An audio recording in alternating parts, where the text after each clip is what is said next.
बड़ी खबर इस वक्त आपको बता दें बहादुरगढ़ से, जहां पर मुकेश को इंसाफ की मांग लगातार परिवार कर रहा है। और उधर पुलिस की बात करें तो 3 आरोपियों की तलाश में इस वक्त पुलिस जुटी हुई है। इस वक्त हमारी सहयोगी अनुपमा झा वहीं बहादुरगढ़ में मुकेश के घर पर ही मौजूद है। क्या कुछ कह रहे हैं परिवार वाले, अनुपमा झा से हम बात करने की कोशिश करते हैं। अनुपमा, क्या कुछ कह रहे हैं परिवार वाले, अब क्या चाह रहे हैं? बिल्कुल हिमानी, देखिए परिवार की बात हमने सुनी थी कि परिवार की तरफ से साफ तौर पर ये कहा जा रहा है कि 18 साल तक जब तक उनका बेटा जो है वो बड़ा नहीं हो जाता तब तक उसकी पढ़ाई का खर्चा जो है दिया जाए सरकार की तरफ से। हालांकि सबसे बड़ी बात यह है कि अभी तक सरकार का कोई भी नुमाइंदा जो है यहाँ पर नहीं पहुंचा है। लेकिन देखिए गाँव वालों के साथ हम मौजूद है, और क्योंकि जिस गाँव में हम मौजूद है यहाँ से महज 1 किलोमीटर के अंदर जो है टीकरी बॉर्डर पर किसान बैठे हुए हैं, जिसकी वजह से गाँव वालों को बेहद दिक्कतें होती हैं। गाँव वालों की तरफ से साफ तौर पर यह कहा जाता है कि हम 6 महीने से जो है अपने खेत पर नहीं जा पाए हैं। महिलाएं जो है वो घर से बाहर नहीं निकल सकती हैं, क्योंकि किसानों की तरफ से जिस तरीके से उत्पात मचाया जाता है वो बेहद शर्मनाक है। और इसीलिए हम गांव वालों से समझने की कोशिश करते हैं कि जो मुकेश की हत्या हुई है, क्या उसके पीछे कोई साजिश थी और किसान आंदोलन की वजह से गांव वालों को कितनी दिक्कतें हो रही हैं। सबसे पहले ये समझते हैं। सर ये बताइए, ये जो किसान आंदोलन इतने दिनों से चल रहा है, इसकी वजह से आप लोगों को कितनी दिक्कतें हो रही है? बहुत ज्यादा दिक्कत है मैडम, बहुत ज्यादा। ना बहन बेटिया ना बड़ा बुजुर्ग कोई भी नहीं, इतना गदर मचा रखा है कि पूछो मत। शराब पी के ग्राउंड में, पार्क में, सैयदों पे, मंदिरों में, जहाँ देखो वहीं कच्चे कच्चे में नहाना धोना, लैट्रिन करना, हाथ धो।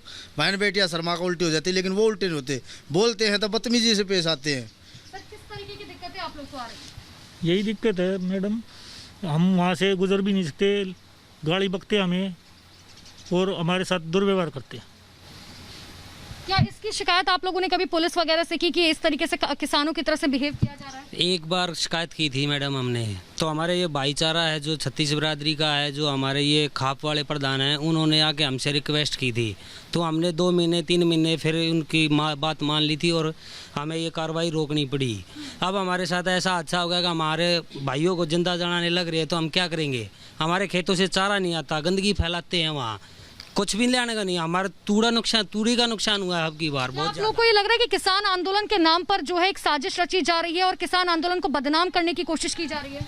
हाँ जी बिल्कुल, साजिश रची जा रही है। इसमें षड्यंत्रकारी ज़्यादा, किसान कम है। इसमें वो अपना राजनीतिक फायदा उठा रहे हैं, कहीं ना कहीं से चंदा ले रहे हैं और लोगों को बरगला रहे हैं किसानों के नाम पर। बिल्कुल, आप क्या कहेंगे?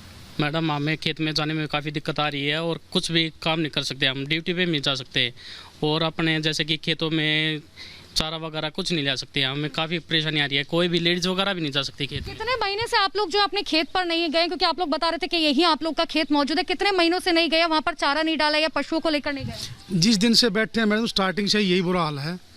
हम तो उस तरफ जाते नहीं, लेडीज सब ब्लॉक हाईजैक कर रखा है पूरे गाँव को।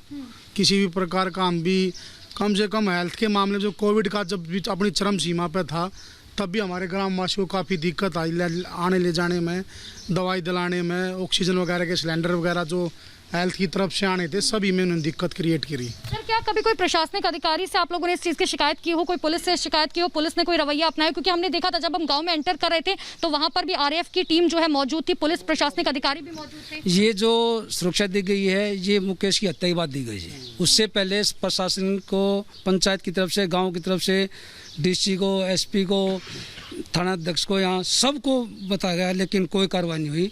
घरों में कैद हैं, गाँव में घुसते हैं, स्टंट करते हैं, ट्रैक्टर लेके आते हैं, दारू पीते हैं, यानी कि घरों में कैद होकर रह चुके हैं। गांव में आकर स्टंट करते हैं लोग? हाँ जी, बहुत ज़्यादा परेशान है गांव वाले, इनसे काफ़ी परेशान चल रहे हैं। घर से बाहर तो निकलना मुश्किल है, घर से बाहर की बात तो दूर ही, रोड की तरफ भी नहीं जा सकते हम। और हमारे घर की तो औरत या बच्चा कोई भी, हम 6 महीने से ज़्यादा हो लिए, ये मान लो कि घर से बाहर निकलना हमारा इतना परेशान। अगर ये नहीं उठे ना तो क्या पता हम किस हद तक क्या कर सकते हैं। मुकेश के रिश्तेदार भी यहाँ पर मौजूद है। सर आपको लग रहा है कि मुकेश की जो हत्या की गई वो साजिश के तहत जो है की गई, क्योंकि अब परिवार ये कह रहा है कि साजिश के तहत जो है शहादत की वजह से उनकी हत्या कर दी गई? हाँ जी, वो उनको तेल छिड़क के आग लगा दी गई है। रात को वहाँ पे वो हमारे भाई घूमने जाते थे, इसलिए शाम को 5 बजे जी। तो बिल्कुल देखिए, और सबसे बड़ी बात है महिलाएं भी यहाँ पर मौजूद है, उनसे भी समझते हैं। मुकेश की माता जी यहाँ पर मौजूद है, बहुत बुजुर्ग है, उनसे एक बार समझने की कोशिश करते हैं। आंटी जी सबसे पहले ये बताइए, क्योंकि लगातार गांव वाले ये आरोप लगा रहे हैं कि किसानों की वजह से बेहद दिक्कतें होती है, आप महिला हैं, क्या आप लोग घर से बाहर निकलते हैं? कहीं नहीं निकलते, क्यों नहीं निकल पाते? नहीं निकलते, इनकी परेशानी तो यार कति टक्कर नहीं देते किसी ने भी। और मेरा बेटा तो घूमने गया था। संभालिए अपने आप को। बिल्कुल देखिए, और कुछ महिलाओं से समझने की कोशिश करते हैं क्योंकि उनकी माताजी बिल्कुल भी इस हालत में नहीं है कि समझा जा सके। आप बताइए मैम। बात है, सब परेशान हैं गांव में। हम कोई बाहर नहीं जाते, पार्क तक भी नहीं जाती लेडीज। घूमना कोई सुनाई नहीं करता, नहीं कोई पुलिस करती नहीं सरकार करती, कुछ सुनाई नहीं हो रही किसी की भी। कुछ और महिलाओं से समझते हैं। आप मैम ये बताइए, आपके घर में जो है छोटी जो है बच्चियां भी होंगी, क्या आप लोग लगता है कि आप लोग अब घर से बाहर निकल सकते हैं? नहीं निकलते जी, नहीं निकल पाते, घर से बाहर निकले पीछे बच्चे भी नहीं। बिल्कुल, एक बार हम उनके माताजी से जरूर ये भी समझना चाहेंगे। आंटी जी एक चीज जरूर समझाएगा यहाँ पर, क्योंकि ये कहा जा रहा है कि साजिश के तहत जो है मुकेश की हत्या कर दी गई। क्या आप लोग इस बात को मानते हैं? हाँ मानते हैं। अब आप लोग क्या चाहते हैं सरकार से? क्या सरकार ये चाहूँ मेरे पोते की तो वो बन जा नौकरी, और मेरा रह जाए रोटी बहू का भी, इनका भी सारा इनका बन जाए परिवार का। हमारे का भी थोड़ा बहुत नहीं हो कभी जी साहब ना मेरे बेटे के साथ करे ना, उन्हें भी सजा मिलनी चाहिए। यहाँ तो उठाने चाहिए, मेन मकसद ये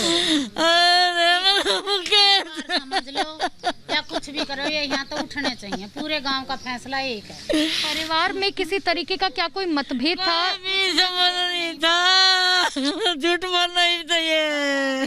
घूमन गया था शाम अपनी बात तो बोलता ही करो चाहिए। क्या कभी नौकरी को लेकर कोई बातचीत की गई? क्योंकि ये कहा जा रहा है कि मुकेश जो है वो बेरोजगार था और उस वजह से वो परेशान था। गाड़ी चलाता था, लॉकडाउन में बंद हो रही थी अब गाड़ी, बस वैसे तो वो गाड़ी चलाता था अपनी, अब लॉकडाउन में घर था। कुछ और भी महिलाओं से जो है समझते हैं कि आखिर उन्हें किस तरीके की जो है दिक्कतें आ रही हैं। आंटी जी, आपके घर में जो है बेटियां होंगी, बहू होंगी, क्या वो लोग घर से बाहर निकल पाते हैं जिस तरीके के हालात? कोई नहीं जा रहा है घर से बाहर, कोई लड़कियों को भेजते नहीं, डर इतना है। किस बात का डर है? अरे ये किसी पे विश्वास थोड़ी ना, वे अच्छे हैं, अच्छे थोड़ी ना। किसान भी तरह की जो रंजिश की बात कही जा रही थी उससे इनकार कर रहा है। अनुपमा, हम लौटेंगे आपके पास, परिवार के पास इस वक्त मौजूद है मेरी सहयोगी अनुपमा जा। फिलहाल शुक्रिया अनुपमा इस तमाम जानकारी